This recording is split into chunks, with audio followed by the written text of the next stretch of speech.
Welcome to qnawire. So we're told that the ball is thrown with the speed of 20 meters per second, so I call that v of 0, and that the woman runs away in the x direction, v of x, at 6 meters per second. So at what angle above the horizontal should the ball be thrown so that the runner could catch it just before it hits the ground, and how far before the runner will catch the ball? Okay, so to figure out the angle that the runner will have to run before it catches, before she catches the ground, we will need to say, okay, so v of x is equal to v naught times the cosine of the angle theta. Well, we know that in order to catch the ball has to be traveling the same speed as her run, which is v of x. So therefore, theta is equal to cosine inverse of v of x divided by v0.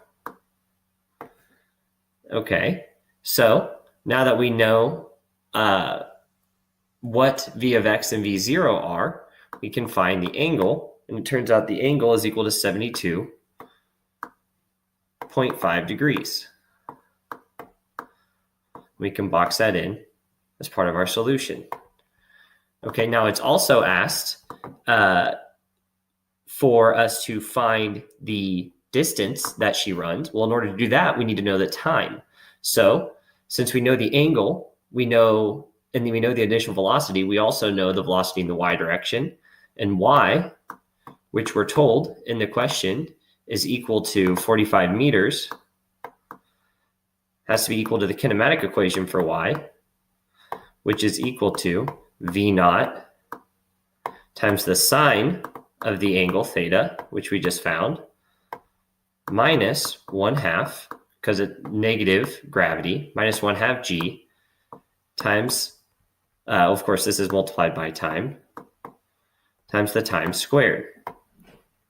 Okay, therefore time is equal to v of y, which is just v naught sine theta, plus or minus, so we're going to do plus the square root of v of y squared, minus 4 times 1/2, which is 2, times minus g, so that minus becomes a positive, right?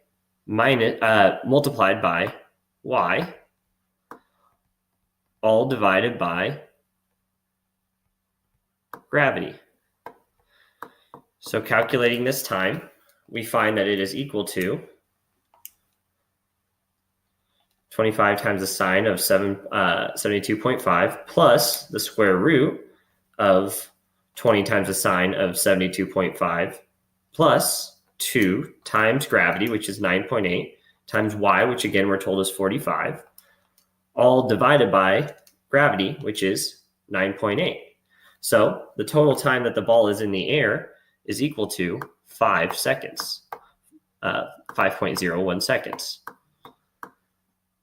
So since we know how long it's been in the air, we can go ahead and calculate the distance, which is just going to be delta x equal to v of x, which multiplied by the time.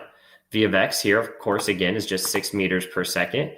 Time was 5.01 seconds. So we find that the distance covered is equal to 30.1 meters. And then for part B, we're asked to plot the trajectory of the ball relative to a person on the ground and relative to the runner. So relative to a person on the ground, we'll call that plot 1. So this is y, this is x. They're going to see the ball leave from 45 meters, travel up for a little bit, and then all the way back down until it hits the ground. So this starting point is 45 meters. Okay. And then for graph 2 here, this will be from the view of the runner. Since the runner is running at the same x distance or x velocity as the ball, they're just going to see the ball go straight up and straight back down, starting at, again, 45 meters. So they're going to see the ball just go straight up for a little bit. So we'll call that the green path. And then once it gets to the peak, they'll see it go straight back down. That'll be the red path, just assuming that it's on the same line. I just kind of drew them next to each other so you can see the direction they're supposed to go, but it's just going to go straight up and straight back down. And of course, this is still the X direction. Oh, let's write it in black, actually. This is the X direction, and this is the Y direction.